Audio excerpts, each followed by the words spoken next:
para o livro de Filipenses 2, verso 12.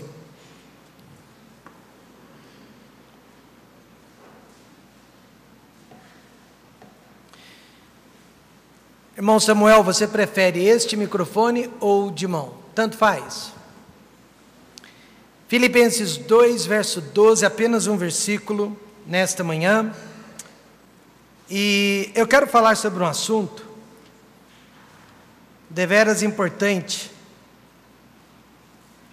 para todas as igrejas, mas principalmente para a nossa, que já completou 22 anos de vida, estamos aí caminhando para mais um ano, o 23º ano de vida, e todas as igrejas passam por fases de altos e baixos, altos e baixos. Eu sou a igreja, você é a igreja, e nós passamos por essas fases. Mas tudo pode se resolver quando nós somos tocados pela palavra de Deus. Filipenses 2,12 diz assim: de sorte que, meus amados, assim como sempre obedecestes, não só na minha presença, mas muito mais agora na minha ausência, assim também operai a vossa salvação com temor e tremor. Paulo, ele havia estabelecido aquela igreja e havia se ausentado daquela igreja. E ele ficou admirado de saber que a igreja estava indo melhor na ausência dele do que quando da presença dele. A igreja estava obedecendo muito mais a Deus na ausência do seu líder do que quando o líder estava presente com aquela igreja. Quantos acham que esta é uma boa notícia? Mas Paulo disse, para que continuasse assim, aquela igreja precisava operar a salvação dela. Quantos são salvos? Digam amém. Amém. A Bíblia diz então que você precisa operar agora a sua salvação. Mas o que significa operai a vossa salvação? No original grego, significa desenvolver, significa crescer. Em outras palavras, demonstrar resultados.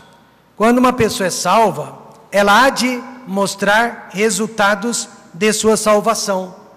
Você sabia que o ser humano, ele passa por pelo menos 7 estágios de crescimento, de desenvolvimento físico e emocional e mental? Nós conhecemos esses estágios como sendo, o primeiro de todos, a concepção. A concepção, agora mesmo, né? A irmã Aline e o irmão, a irmã Aline concebeu a uma criança no útero dela. É o primeiro de todos os estágios, é a concepção, e todos nós viemos da concepção. Mas em seguida vem a gestação. A gestação é um período maravilhoso, principalmente entre a mãe e o seu bebezinho, porque a mãe pode sentir aquela vida se desenvolvendo dentro dela. Depois, finalmente, vem o nascimento. Eu, como pai, o nascimento para mim era a melhor época de todas. Na hora da concepção, eu ficava preocupado, durante a gestação, mais ainda.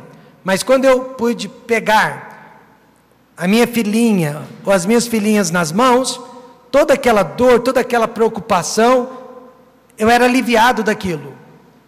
O nascimento para mim era fantástico. Depois vem a infância.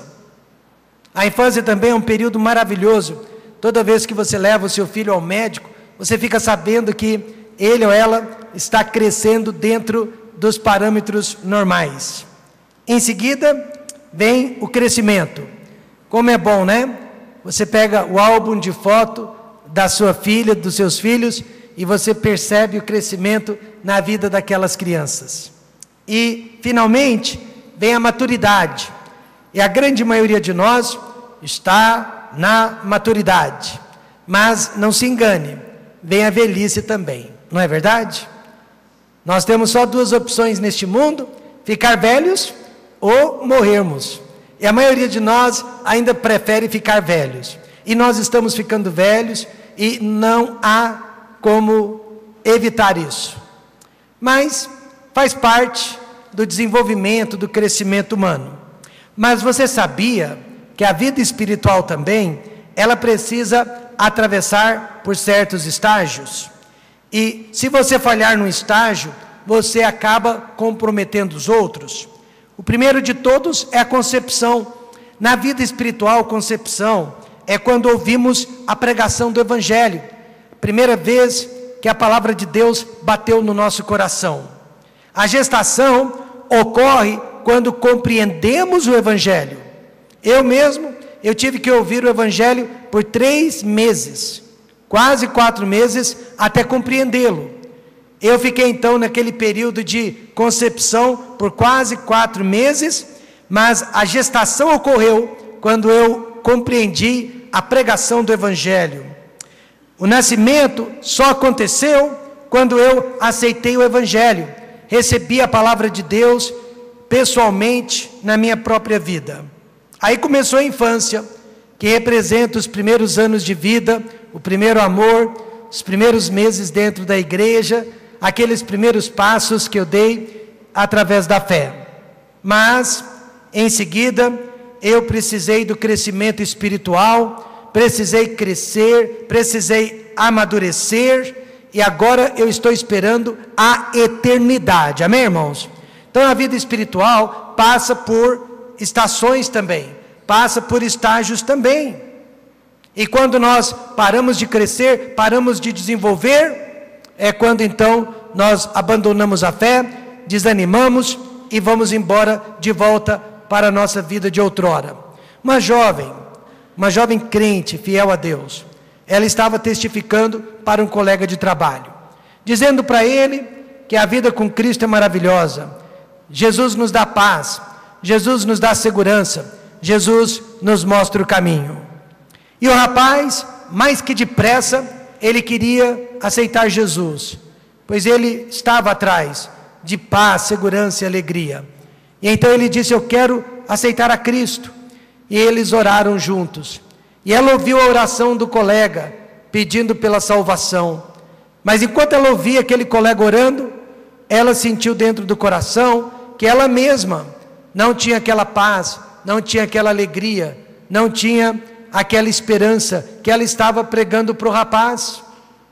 Então ela procurou saber por que ela era salva, ela já havia nascido de novo, por que será que ela não tinha aquela paz? E a resposta era simples: ela havia parado de crescer, ela havia parado de operar a salvação, ela havia parado de crescer no conhecimento e na graça do Senhor Jesus Cristo. E todo crente, por mais salvo que seja, não vai ter paz, não vai ter alegria se parar de crescer. Então, meus irmãos, nós não podemos parar de crescer. Amém, irmãos?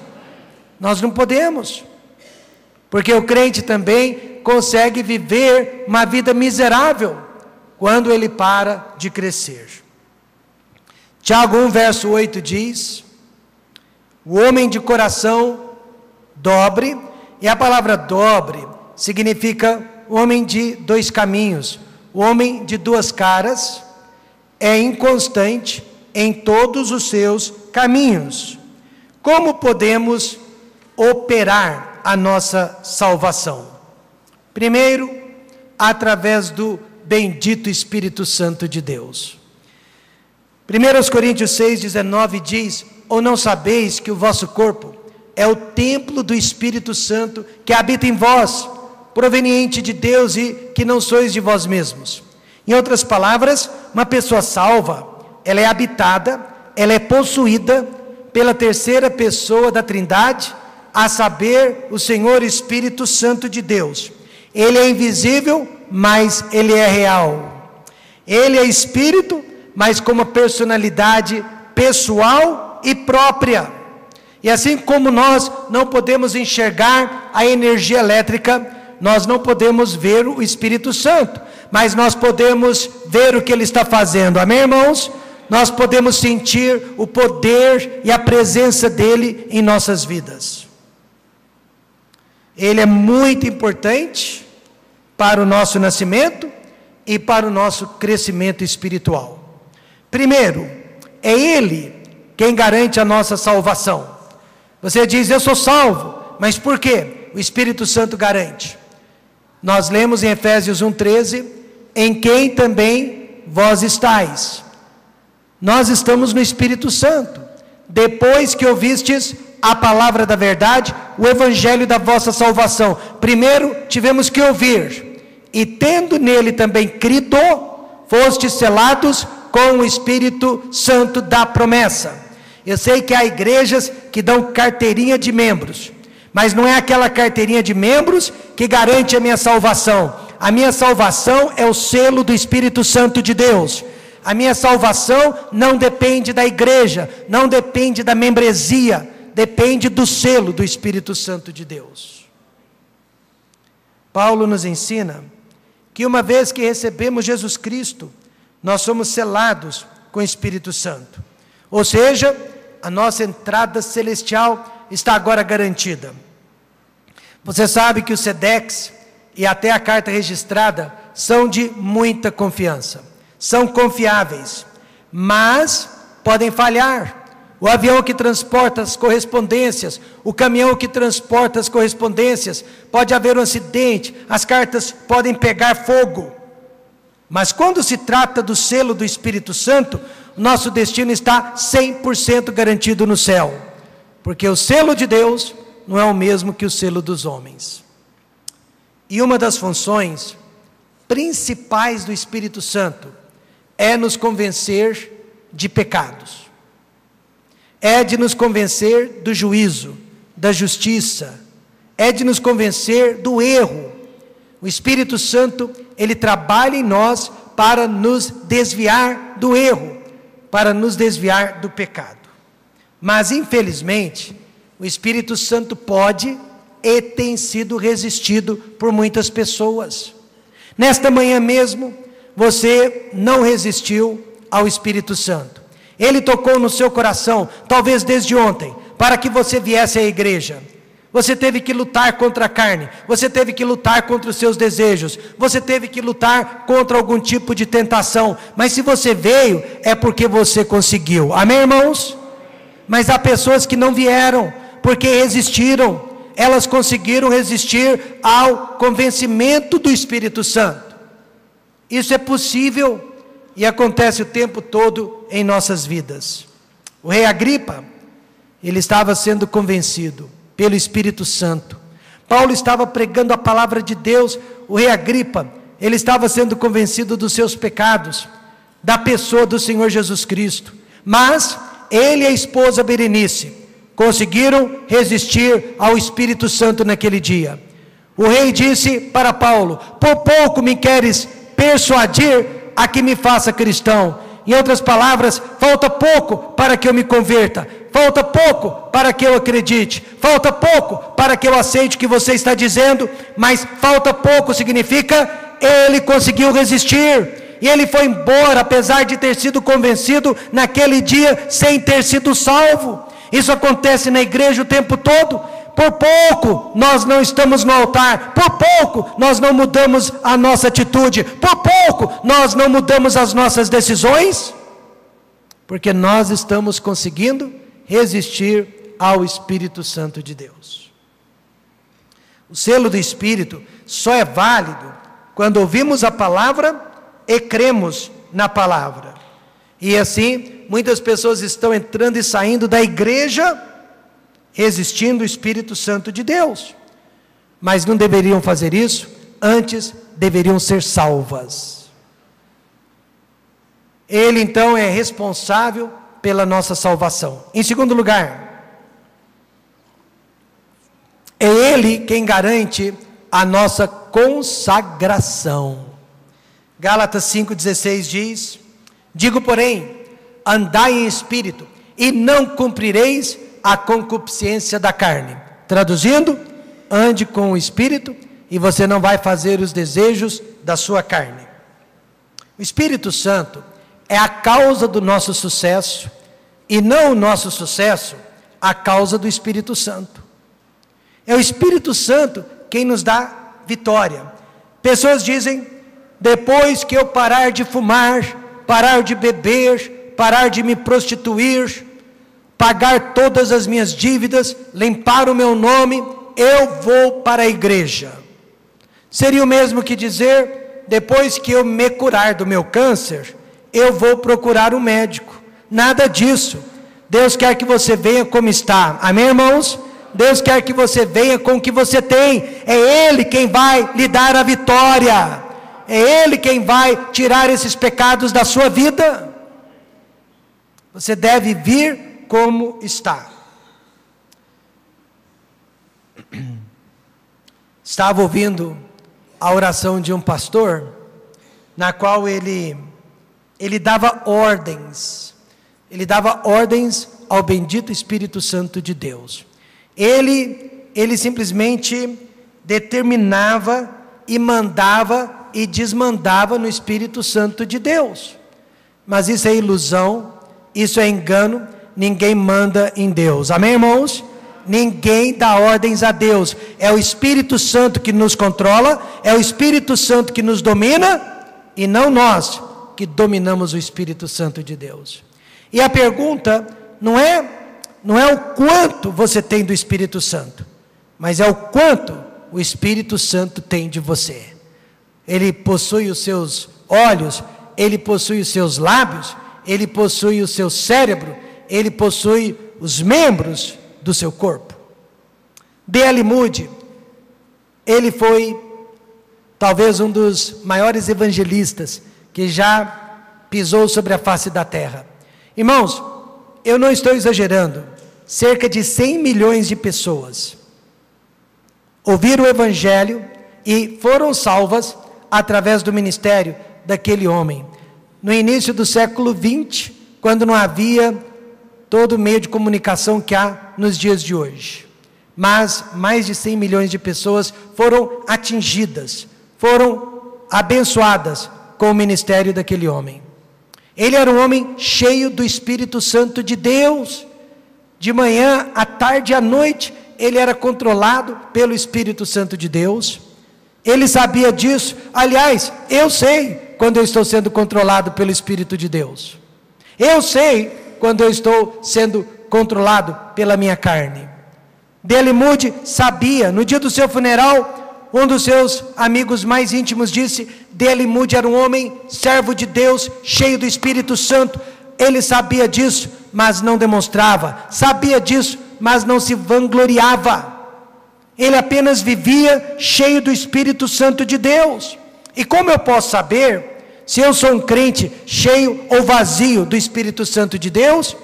É só olhar para a nossa vida, ver se nós estamos produzindo o fruto do Espírito, de Gálatas 5:22. A palavra de Deus diz: mas o fruto do Espírito é amor. O fruto do Espírito é gozo, paz, longanimidade, benignidade, bondade, fé, mansidão, temperança. Esses frutos estão me mostrando se o Espírito Santo está controlando a minha vida ou não. Então, nesta manhã, como que eu posso desenvolver a minha salvação? Como que eu posso operar a minha salvação? Através do bendito Espírito Santo de Deus.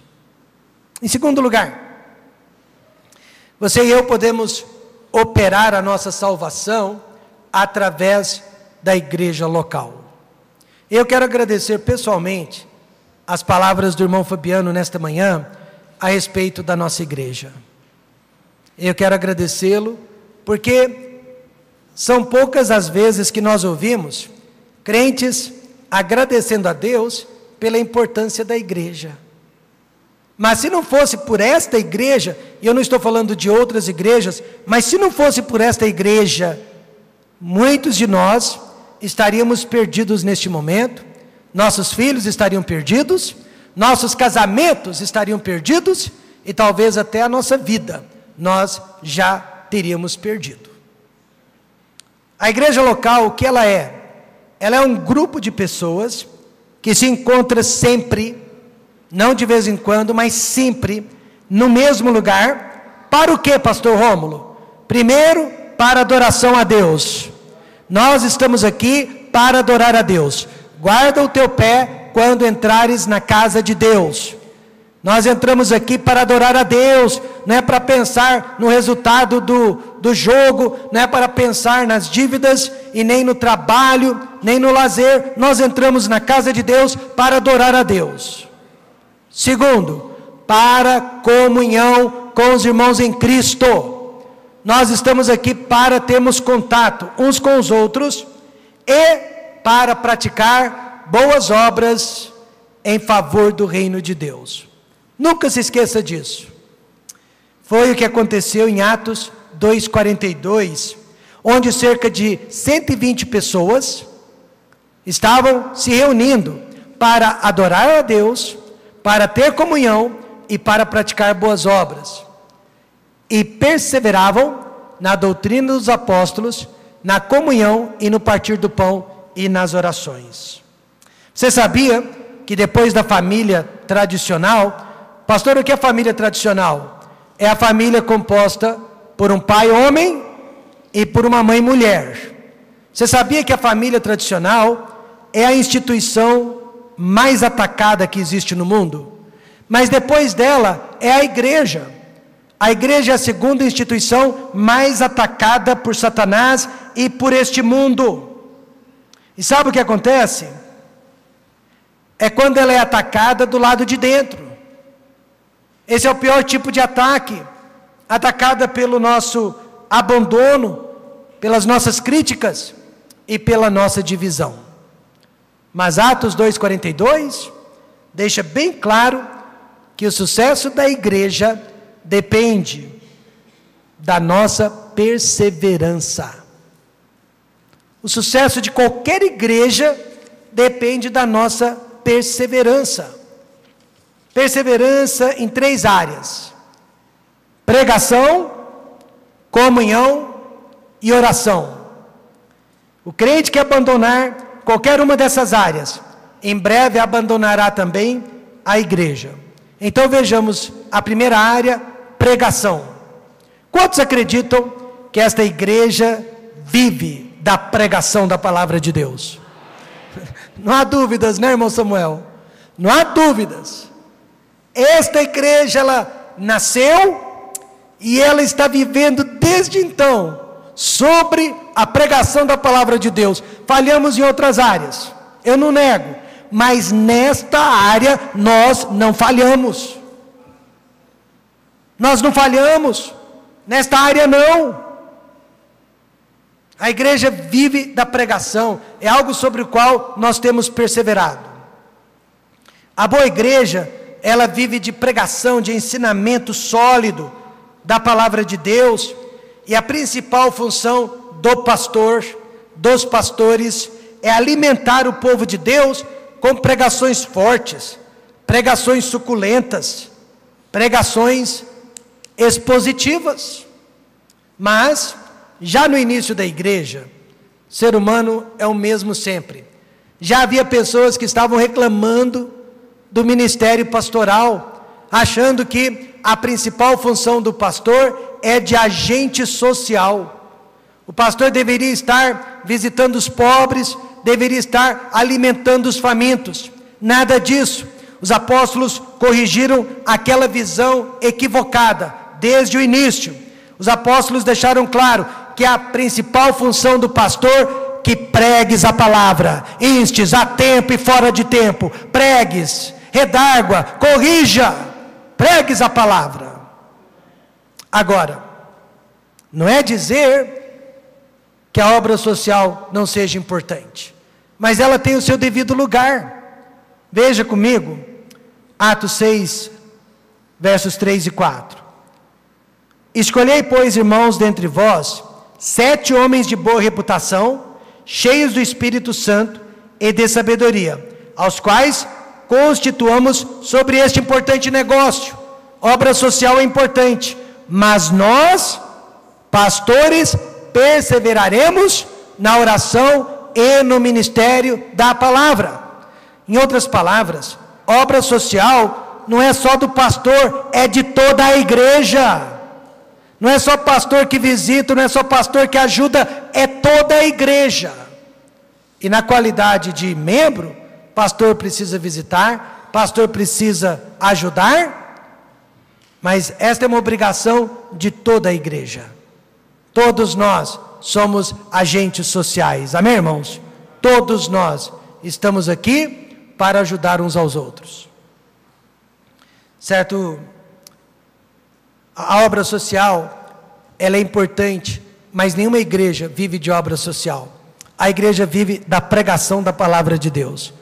Do que adianta você ter o melhor berçário do mundo, mas não tem boa pregação? Do que adianta ter o melhor encontro dos jovens do mundo, mas não ter boa pregação? Não adianta nada. Eu me lembro de um jovem que saiu desta igreja, foi para uma outra igreja onde havia mais atividades para os jovens, mas menos pregação. Menos pregação. Muita atividade, menos pregação. E, por incrível que pareça, ele já chegou na outra igreja como líder. A igreja já o colocou num cargo de liderança. Eu visitei e disse para ele: jovem, ninguém vive de atividade para a glória de Deus. Você precisa de pregação, de ensinamento sólido da Bíblia. Mas ele continuou naquela igreja, posteriormente ele saiu, não está em nenhuma igreja, e a última vez que eu ouvi, ele estava enrolado com a polícia, enrolado com a justiça. Eu quero, irmãos, nesta manhã, uma igreja de pregação e não uma igreja de emoção. Mas veja o problema hoje em dia. 2 Timóteo 4,3 diz qual que é o problema. Porque virá tempo em que não suportarão a sã doutrina, mas tendo comichão nos ouvidos, amontoarão para si doutores conforme as suas próprias concupiscências. Parafraseando, nós estamos vivendo em dias que as pessoas não suportam mais a pregação da Bíblia. Elas não querem mais chegar na igreja e ouvir a pregação, elas querem ouvir histórias, elas querem ouvir ilustrações, elas querem histórias espalhafatosas, de milagres, de coisas extraordinárias, né? Que estão acontecendo. Mas elas não querem ser educadas, ensinadas e disciplinadas com a sã doutrina.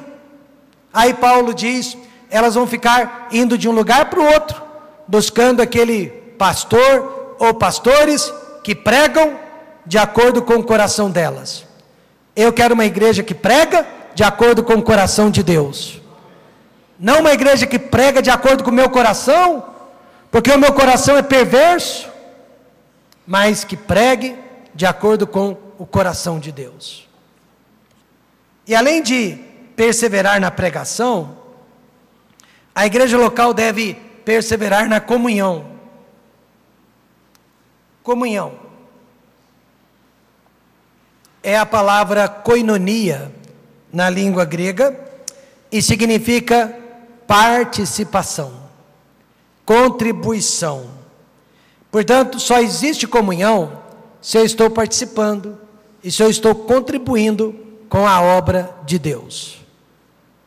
Mas pastor, eu pensei que comunhão fosse festa de aniversário, almoços, jantas, confraternização que nós temos com os irmãos. Isso se chama entretenimento. E é bom, eu gosto. Quantos gostam de entretenimento? Eu gosto. Dia 25 de março, nós vamos lá para Aparecida de Goiânia e nós vamos ter entretenimento. Mas comunhão é o que está acontecendo aqui agora. Comunhão é quando nós participamos de algo que tenha objetivos, que tenha alvos. E quais são os objetivos deste culto? Adoração a Deus e crescimento espiritual. Isso é comunhão. Mas eu não estou tendo comunhão ausente, ou mesmo presente, porém sem participar, eu não estou tendo comunhão. A primeira vez, ou melhor dizendo, a primeira igreja no livro de Atos, ela tinha comunhão com bastante maestria. Ela era expert, profissional em comunhão. Eles não se reuniam apenas 2 ou 3 vezes por semana, como nós fazemos. Eles se reuniam todos os dias, nos templos e nas casas dos irmãos. Então, isto é comunhão, objetivo, alvos em comum. Agora, precisamos, não é, de uma igreja local para pregação e comunhão. Não dá para termos isso fora da igreja, dentro de casa, e é através da igreja que eu e você vamos crescer para a glória de Deus. Então, nesta manhã eu proponho, precisamos do Espírito Santo e da igreja para a nossa comunhão. Mas veja que também precisamos de oração. E eu quero, com a sua permissão, ficar aqui um pouquinho. Este é um assunto que está perdendo a devida importância nas igrejas. A igreja do livro de Atos, ela trabalhava como se tudo dependesse dela. Mas ela orava sabendo que tudo dependia de Deus. Por que será que as igrejas não estão mais orando como oravam antigamente? Eu já sei, você vai dizer, muito trabalho, as pessoas estão muito ocupadas, diversão, entretenimento. A Rede Globo agora colocou o horário dos jogos bem no horário do culto de oração. Não. A razão principal que nós não estamos mais orando como igreja é a falta de fé. É a falta de fé. Vou dizer uma coisa para você agora. Se você realmente acreditasse que Deus vai curá-lo de suas enfermidades, você não perderia um culto de oração sequer. Se você realmente acreditasse que Deus vai livrar você e a sua família do mal lá na frente, você não perderia um culto de oração. Você não vem aos cultos de oração porque você não acredita mais. Esta é a razão principal que os cultos de oração não são mais bem frequentados, não estão cheios. Jesus disse: quando porém vier o Filho do Homem, achará fé na terra? Não achará, não achará. Pessoas não estão mais orando porque não estão mais acreditando. Mas irmãos, eu ainda acredito em Mateus 18, verso 19, que diz: também vos digo, que se 2 de vós concordarem na terra, acerca de qualquer coisa que pedirem, isso lhes será feito por meu Pai que está nos céus. Quantos acreditam nisso? 2 de vós, culto de oração, 2 de vós, na igreja, 2 de vós. Meus amados irmãos, nós concordamos nesses últimos anos, como igreja, nós concordamos com a cura do câncer da jovem Aline Bandeira, e ela foi curada, amém, irmãos? Nós concordamos com a cura da irmã Lamárcia, da irmã Denise, da irmã Lucilene Nazaré, e elas foram curadas. Nós concordamos, ainda estamos concordando com a cura da irmã Kátia, e milagres estão acontecendo. Um dia nós vamos ter que concordar com respeito ao seu câncer, ou com respeito ao câncer de alguém da sua família. Mas antes que esse dia chegue, e vai chegar para a maioria de nós, venha orar, amém, irmãos? Que a doença nos encontre de joelhos no chão, que as adversidades nos encontrem concordando com a nossa igreja. Um dia essa igreja vai precisar concordar sobre algo que você precisa.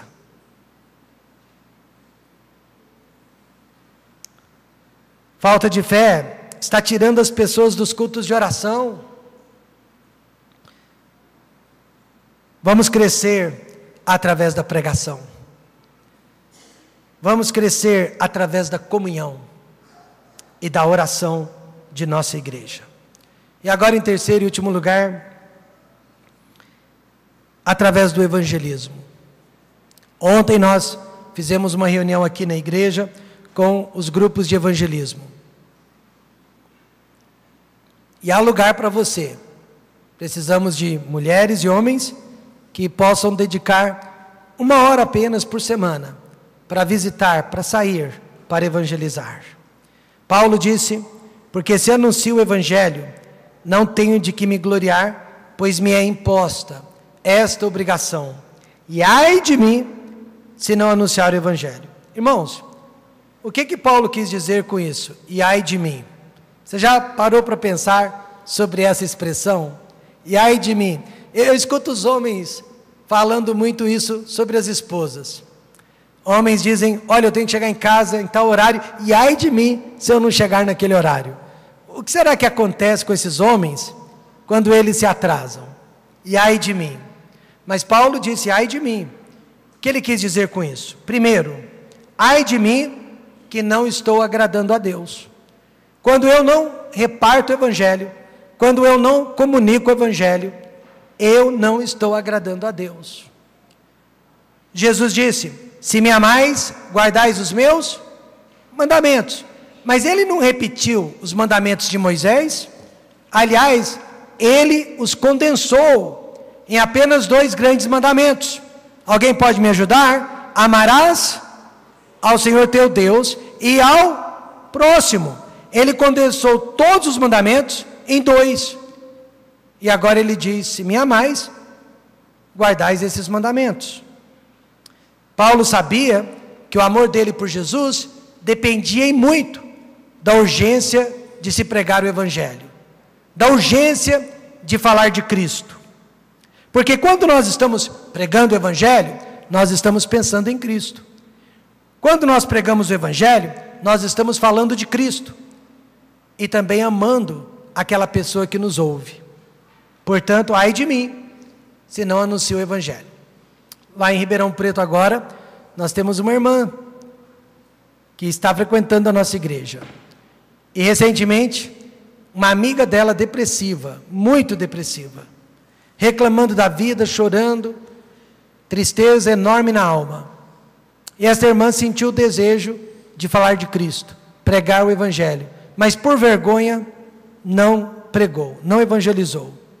No dia seguinte, a amiga cometeu suicídio. Aquela irmã ficou desesperada, ficou triste, se condenou, mas ela fez uma promessa, que a partir de agora ela nunca mais vai deixar passar uma oportunidade sem pregar o Evangelho. O Evangelho, para aquela mulher que estava depressiva, era o remédio, era o que poderia tê-la libertado, era o que poderia ter dado a ela uma razão de viver. Mas um crente desperdiçou uma oportunidade. Ai de mim, se não anuncio o Evangelho. Segundo, acho que Paulo quis dizer, ai de mim, que não estou dando fruto. Jesus disse, toda vara, falando do crente, em mim, que não dá fruto, atira, e limpa toda aquela que dá fruto, para que dê mais fruto. Em outras palavras, Jesus disse, olha, você é meu filho, e você não dá fruto, eu vou tirar você da sua zona de conforto, e vou colocar você num lugar, onde eu possa podá-lo, onde eu possa discipliná-lo, onde eu possa corrigi-lo, onde eu possa castigá-lo, para que você possa se humilhar e começar a dar fruto. Quantas e quantas vezes Deus me tirou da minha zona de conforto, me podou, me limpou, para que eu pudesse voltar a dar fruto? E cada um de nós aqui pode dar esse testemunho nesta manhã. Deus nos tira, não tira, irmãos, da zona de conforto, para nos despertar a darmos mais frutos. Há consequências na vida do crente infrutífero. Apesar de que existem muitos tipos de frutos, eu creio que o que é eterno, o que é para sempre, são as almas em Cristo Jesus. Por isso, nada é mais importante que evangelismo, nada é mais importante que missões dentro da igreja. Agora, evangelismo pessoal pode nos curar dos nossos traumas de infância e pode até nos curar da depressão do presente. Tente isso. Tente falar de Cristo, evangelizar as pessoas, e você vai sentir-se muito melhor. Porque naquele momento, você tira os olhos de si mesmo e você só passa a pensar em Cristo e na pessoa para quem você está falando.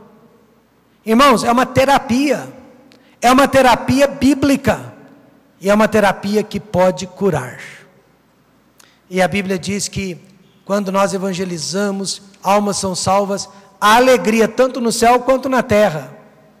Jesus disse, Assim vos digo, que há alegria diante dos anjos de Deus por um pecador que se arrepende. Você vai se tornar uma pessoa feliz se você aprender a importância do evangelismo. Então, nesta manhã, eu preciso crescer, você precisa crescer, nós todos precisamos crescer. Operai a vossa salvação. Jovem recém-casado, pastor, qual que é o segredo do casamento feliz? Crescimento espiritual. Pais de primeira viagem, pastor, qual que é o segredo para a criação dos filhos? Crescimento espiritual. Jovem recém-empregado, pastor, qual o segredo para que eu seja bem-sucedido no emprego? Crescimento espiritual. Crescimento espiritual é o segredo do nosso sucesso. Mais uma vez, Filipenses 2,12, de sorte que, meus amados, assim como sempre obedecestes, não só na minha presença, mas muito mais agora, na minha ausência, assim também operai, desenvolvei, crescei a vossa salvação, com temor e tremor. Vamos crescer. Chega de retroceder. Vamos para frente.